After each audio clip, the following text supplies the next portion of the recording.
अस्सलाम वालेकुम students. English में दो अल्फाज बहुत आमने सामने रेसिप्रोकेट कर रहे होते हैं, एक दूसरे के ऑपोजिट आ रहे होते हैं, दिस और इट का इस्तेमाल। दिस और इट का लफ्जी मतलब तो दोनों का अगर हम देखें तो दोनों का मतलब बनता है ये, जब आप इशारा करते हैं ये, लेकिन दोनों वेरी करते हैं। कहां कहां इस्तेमाल होते हैं, आए स्टार्ट करते हैं। सबसे पहले दिस का इस्तेमाल सीखते हैं।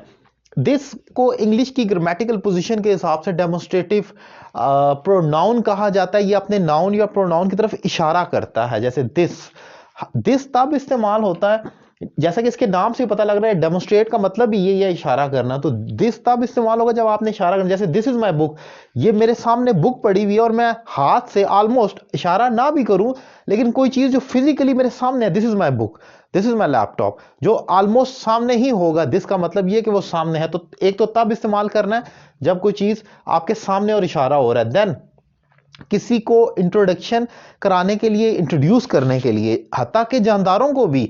मसलन अगर मैं अपने दोस्त के साथ खड़ा हूं और इस दौरान मेरा एक कजन आ जाता है जिसका नाम फरहान है, तो मैं कहूंगा अपने दोस्त को कि meet him, this is Farhan. अब मैं ये नहीं कहूंगा ही इज फरहान, ही कहकर मैं उसको नहीं बुलाऊंगा, बल्कि मैं इंट्रोड्यूस करा रहा हूं। तो बेशक वो जानदार है कि मैं ही दिस इज फरहान, तो मैं उस अपने किसी शख्स को, या दिस इज माई कजन, या दिस इज माई फ्रेंड, किसी भी शख्स का जब इंट्रोडक्शन कराया जा रहा हो तो फिर ही शी ना कहें, बल्कि दिस कहकर उसको इंट्रोड्यूस करेंगे, this is the following person. तो एक चीज इंट्रोडक्शन कराने के लिए भी, जैसे कि दिस इज माई कजन, ये मेरा कजन है। फिर याद रखें दिस का जो प्लूरल है वो दीज है।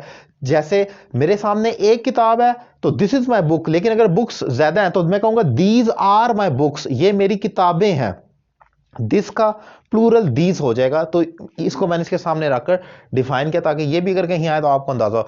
अब आते हैं जरा इट का इस्तेमाल। ये बहुत बड़ा इस्तेमाल है, लेकिन इसका भी जानना अहम है। इसका एक जो मेजर यूजेज है वो ये कि it is use as a dummy subject. ये बहुत इंपॉर्टेंट पॉइंट है। बाल दफा कुछ ऐसे फिक्रे होते हैं कि आपको समझ ही नहीं आ रहा होता फिक्रे का आगाज कहां से करें, उसमें कोई सब्जेक्ट नहीं है, सब्जेक्ट भी नहीं है और ऑब्जेक्ट भी नहीं है, कुछ भी नहीं है सिवाय वर्ब के। फॉर एग्जांपल बारिश हो रही है। अब बारिश होना, रेन, रेन का तो मतलब हो गया बारिश होना, होने की इंग्लिश क्या होगी, मतलब रेन इज फॉलिंग डाउन तो नहीं कह सकते।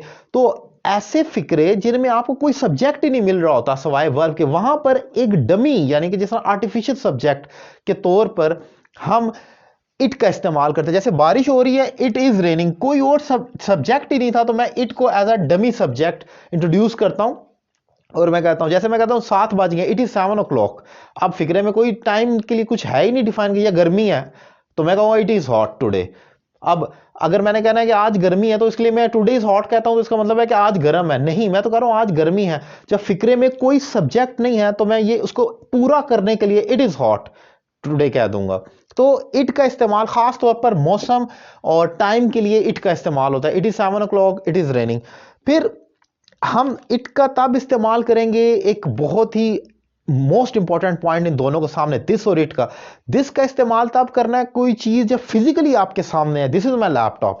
लेकिन अगर कोई चीज फिजिकली सामने मौजूद नहीं है और आप उसकी फिजिकल एग्जिस्टेंस ही नहीं है, आपने उसको ये कह के बुलाना है तो इट आएगा। फॉर एग्जाम्पल अगर मैं कहता हूं कि ये बहुत अच्छा है तो दिस इज रियली गुड ना कहें। अब अच्छा कहां पर है, कोई नजर आ रहा है, या आप अच्छे को टच कर सकते हैं तो एडजेक्टिव है, आप उसको इट इज रियली गुड।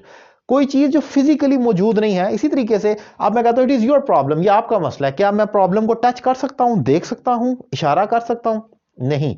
तो वहां पर इट का इस्तेमाल होगा जब कोई चीज फिजिकली आपके सामने मौजूद नहीं है, आप देख नहीं सकते, आप टच नहीं कर सकते, तो आप कहें it is your problem, it is very nice, it is really beautiful. कोई चीज जो फिजिकली सामने मौजूद आपके नहीं है। इसके अलावा नॉन लिविंग थिंग्स के लिए भी इट का इस्तेमाल होता है। It is your laptop, it is my pen, it is your home. आप किसी भी चीज को, इट इज माई होम, कोई चीज जो नॉन लिविंग थिंग है उसमें भी इट का इस्तेमाल होगा।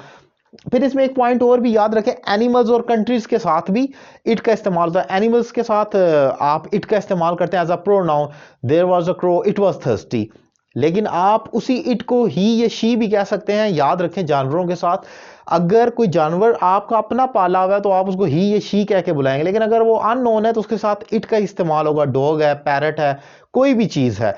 सो ये इसके मेजर यूजेज है इट और दिस का, जो आपस में कंट्राडिक्ट करता है।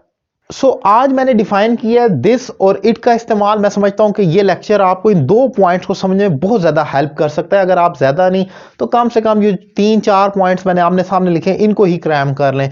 अगर आपको ये लेक्चर अच्छा लगा और आप मेरे दीगर वीडियो लेक्चर्स देखना चाह रहे हैं तो मेरा यूट्यूब चैनल सैयद अली रज़ा काज़मी ज़रूर सब्सक्राइब करें, और प्ले लिस्ट में बेसिक से एडवांस तक आप बहुत सारे टॉपिक्स देख सकते हैं। Tenses, modal verb, direct indirect, conditionals, और फिर पार्ट ऑफ स्पीच और उसकी सब टाइप्स जितनी भी हैं आप देख सकते हैं। इसके अलावा मैं एक ऑनलाइन इंग्लिश लैंग्वेज टीचर हूं जो पिछले 9-10 साल से मैं इंग्लिश लैंग्वेज कोर्स करवा रहा हूं।